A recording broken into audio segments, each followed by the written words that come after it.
When we calculate elasticity, we're going to end up with one of three types of results. And then based off those results, we can draw some conclusions about what we should do with price, what effect that will have on revenue. So demand can be classified as one of three types of behaviors based off our value for E of P, the result we get from evaluating that formula we just established. So either our value for elasticity will be bounded between 0 and 1, but not equal to 0 or equal to 1 itself. In that case, we would classify demand as being inelastic. So what we're saying here is that demand is not sensitive to changes in price.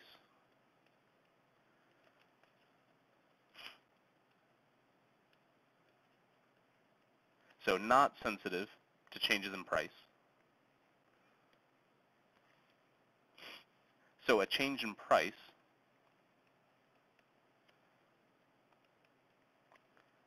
produces a smaller change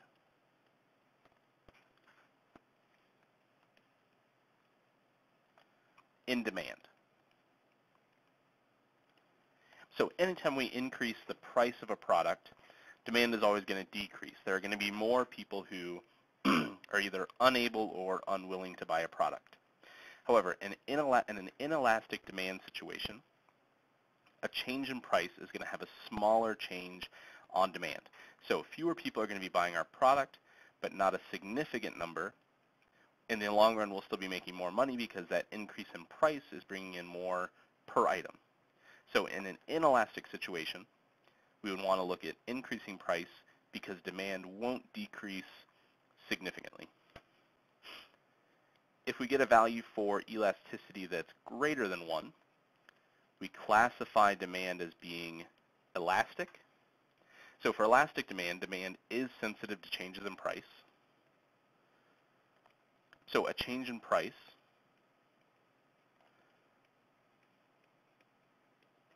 produces a larger change in demand.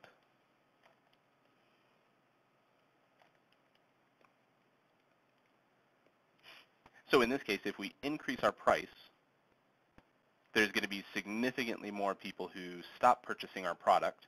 So even though we're making more per item, the decrease in demand, the decrease in the number of sales is going to ultimately cause us to lose money. So in an elastic situation, increasing price is going to cause us to lose money. And then what we have is a situation where E of P equals 1. So if elasticity equals 1, then we have what's referred to as unit demand. And in this case, a change in price produces the same change in demand.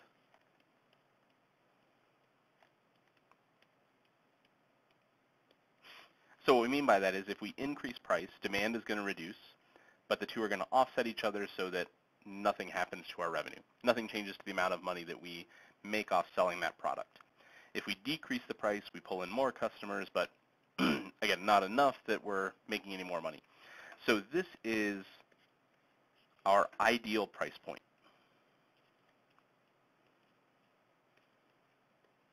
If we're interested in determining how much money should we be charging for a product to maximize our revenue, we want to take our elasticity, set it equal to 1, and figure out what price point would get us there.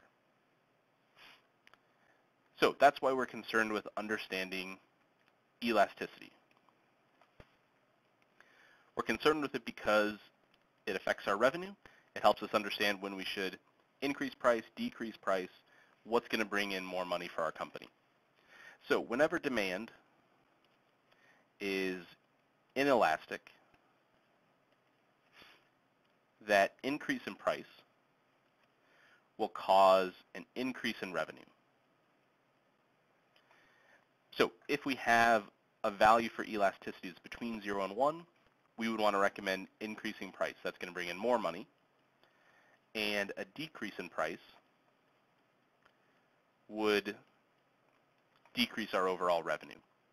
Even though more people would be purchasing it at a lower price, it's not enough of a difference. We're actually going to be losing money in the long run because we're making less per item and we're not gaining that many new customers.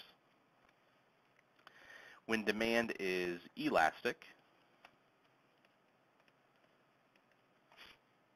then an increase in price would lead to a decrease in revenue. So we're making more per item, but we're losing customers. So overall, we're losing money. So in this case, we would actually want to decrease price in order to increase our revenue. So if our elasticity is larger than 1, this is our situation. We would want to suggest decreasing the price in order to increase revenue. And again, that ideal price point can be found by setting our elasticity equal to 1 and finding what value for P would make that statement true.